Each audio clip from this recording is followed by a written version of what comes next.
Welcome to Meghan Markle's Debacles, where the royal circus never leaves town and the Sussex sideshow always steals the spotlight. If there's drama, I'm on it. Hi, and welcome back. I thought I would just let you in on a little bit of my life and a time in my life that was quite challenging. Now, this is not for sympathy or anything like that.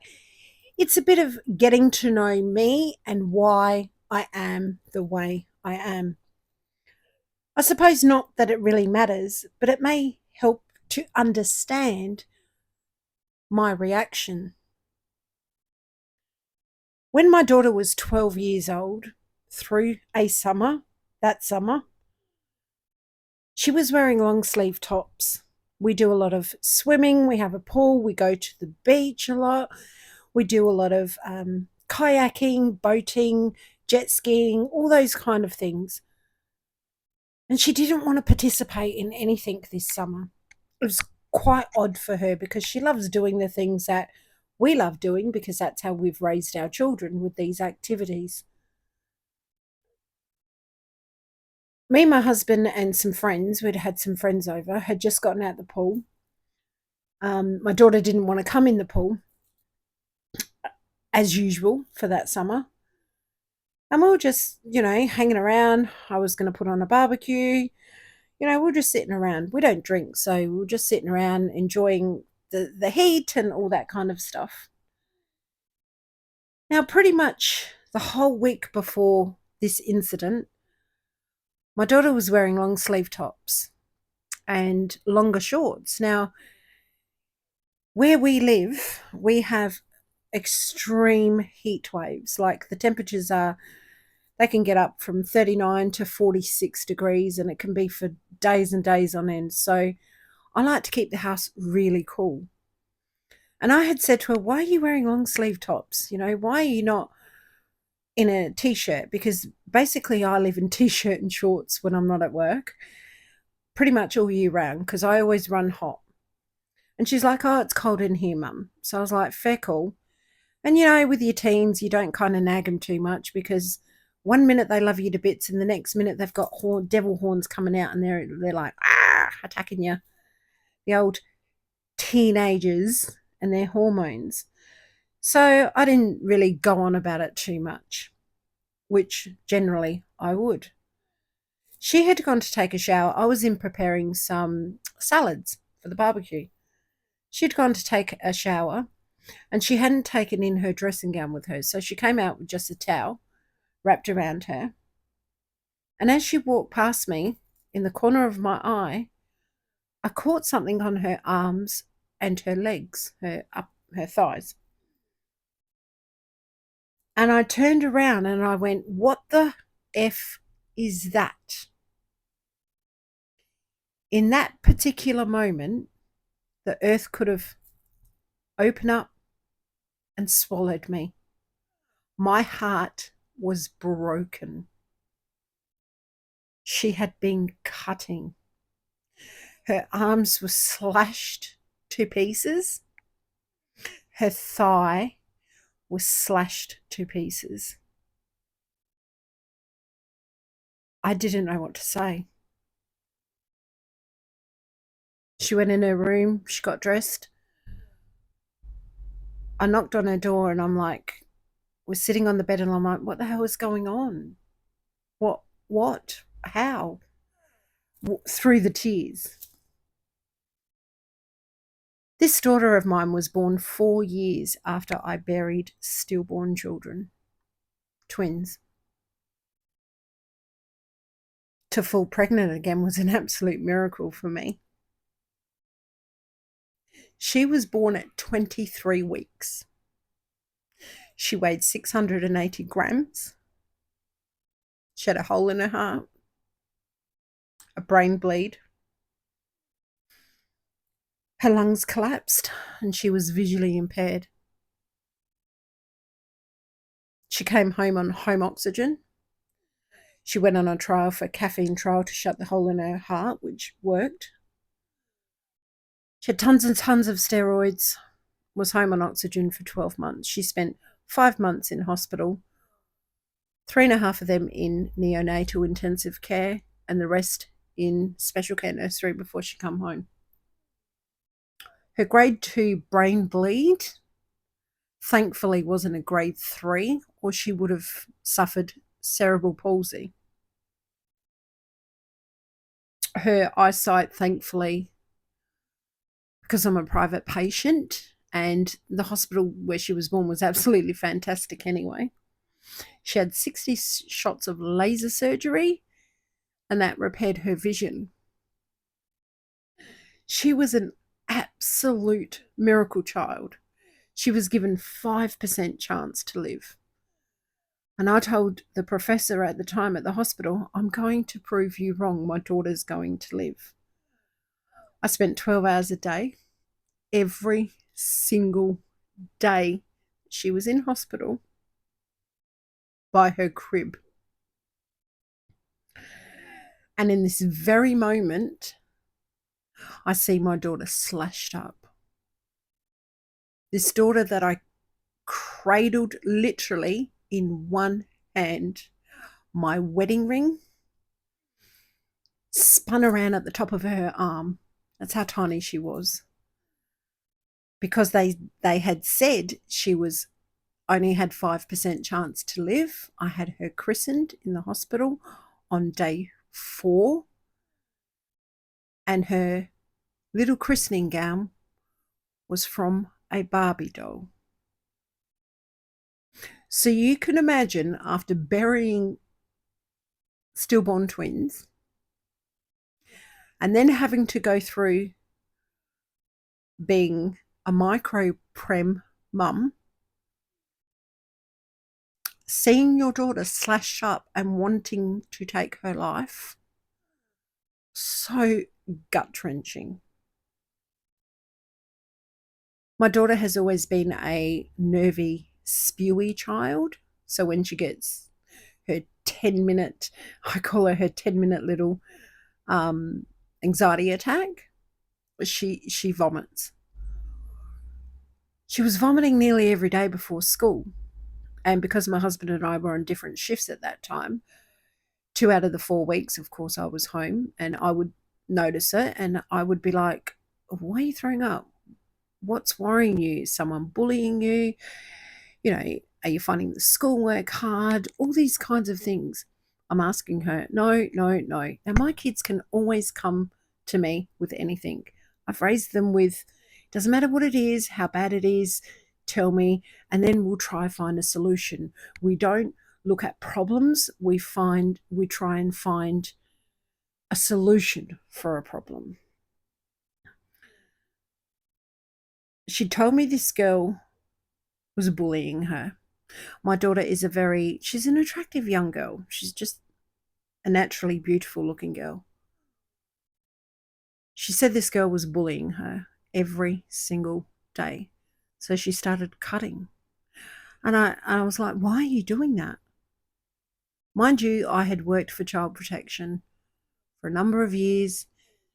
So I seen the signs, but she kept denying it. And of course, I'm not going to pull her sleeve up or check for things and stuff like that, because I wasn't going to invade her privacy, but I looked for the emotional signs and she was denying them. So this girl was bullying her for literally no reason. I'd obviously sought help for my daughter.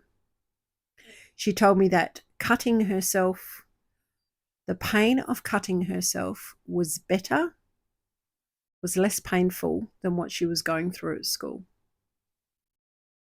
I allowed her to stay home for 2 or 3 weeks, and we sought help for her. I had contacted the school and I asked them that I'd give them 2 weeks to sort it out. Now my children went to a very prestigious private school. They knew me very well because I'd done a lot of donating. We have the family name on the gym wall. We're very active in the community. I said I would give them 2 weeks to sort it out, or they knew damn well it was going to be all over the news and in the papers because I would make sure of it. My daughter went back to school. It continued. The very next day, my daughter had told me it was continuing after the one day she went back to school. I'd gone grocery shopping. On the way home, I felt this rage, this absolute heat that took over my body. And it was like this adrenaline. In my job, you stop, you think, then you act.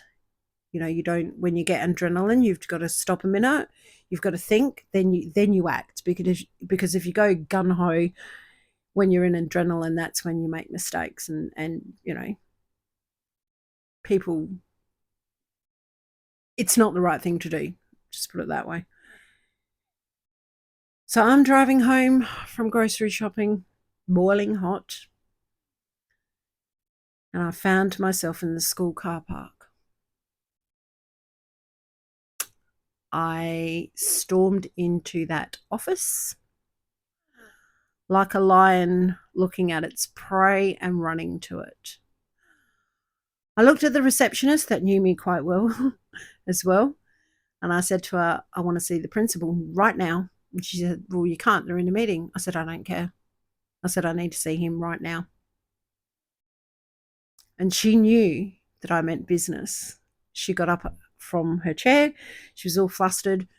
She went and got the principal out of the meeting, and I looked at him. I said, you get that mother of that child here right now, and the teacher out the classroom right now, and I'm not leaving this office until you do. Oh, no, we'll set up a meeting. No, you'll do it right now because I'm not leaving. And if I do leave, this is going to be all over the news and in the papers tomorrow. Within an hour, the mother was there. They put us in a room, the principal, the receptionist, the mother, and me. The principal went to speak, and I went, no. I looked at the mother, and I said to her, I looked her dead in the eye, and I said to her, you tell your daughter to lay off my daughter. You get your daughter help, and you make sure you do everything you can to help your daughter, because she's going to turn into a very, very evil person one day, and she is going to cause a lot of trouble for yourself, herself, and your family, because she's being very evil, and my daughter wants to die because of it. The principal was like, no, I'll sort it. I said, no. Today it gets sorted. Today. The very next day, that girl was removed from the school. My daughter wanted to die because some girl thought it was okay to pick on her because she was good at her schoolwork, because she took care of herself, because she looked nice, because she liked to smell nice. What is that all about? Bullies. Imagine if she had taken her life because of some girl that thought it was okay to do that. 3 years later, someone I went to school with, her daughter was absolutely stunning like her mother. Some mean girls at the school decided it was okay to spread a rumor around the school that this girl was a tart. She had social media. She was getting bullied on social media. Her mother found her dead in her bedroom. She overdosed at 15.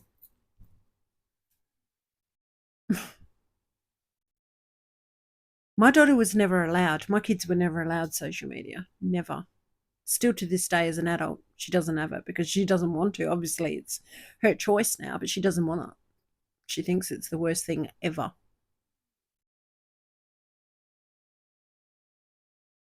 I'm not standing I'm not going to not speak up when there's a bully. If there is a valid reason for someone to say something about you, that's all fair and fair. That's all fair. But to lie, to manipulate, that's wrong. If you have a genuine fact that someone is doing something to you and you confront them and say, hey, I don't like this or whatever, that is a fair call. But to base bullying on lies is a disgrace, an absolute disgrace. You know, people come to this channel and they say, you know, you can look through the comments. I don't delete comments. You can look through them, and there'll be people that have said quite recently, I don't like Thomas Michael and their family, but it doesn't mean I don't like you. And I always reply with, thank you for your comment, and I appreciate, you know, what you've said. I appreciate your honesty. I'm not going to harp on about them. I'm not going to abuse them. That's their choice. That's their right to say that. I don't have to pounce on people because they disagree with me. There's nothing better than a healthier debate. Like people saying, well, I don't agree with what you say. And you're like, oh, cool. That's cool. I didn't expect you to totally agree with me. I just wanted your opinion. And your opinion is that you don't agree with me. And I'm totally fine with that. I like that people actually express themselves and find the comment section a safe place to say, you know, even if they want to say, hey, I think your video, you sound like a dick, I would be like, cool, that's fine. I'm not going to lose sleep over it. That's a person's opinion. But when you have someone that's continually badgering you for absolute rubbish, that's not right. I'm not going to allow that to happen. It's the same if you're getting attacked in the comments. I'm not going to let someone attack you. You know, I'll always reply with, hey, come on, chill out, be nice. There's no need for that. I can't believe how many grown-ass adults find it necessary to be so vindictive in comments. I just, it's the name calling. It's the, they've been, it's like there's a cult. Like, yeah, like, yeah, we're going to go this way and we're going to be so nasty that way. And then we're going to go that way and we're going to be so nasty that way. It's like a brainwashing. It's like Meghan Markle. She goes and accuses and lies about the royal family and then goes and has a cry that people are bullying her and not liking her or saying nasty things about her. But yet she's the one that created it. It's so wrong. You know, all these channels that talk about this, well, I'll just say my channel. I created it to make fun of them and debunk them on their lies. Do you call that bullying? I don't think I'm bullying her. I think I'm critiquing her for what she says. If I put up a photo of her looking ridiculous with a baby bump, she's the one that started that out there. She's the one that put it out there. That's the difference between critiquing someone and being a right old twat, bullying people. What if I was a vulnerable person?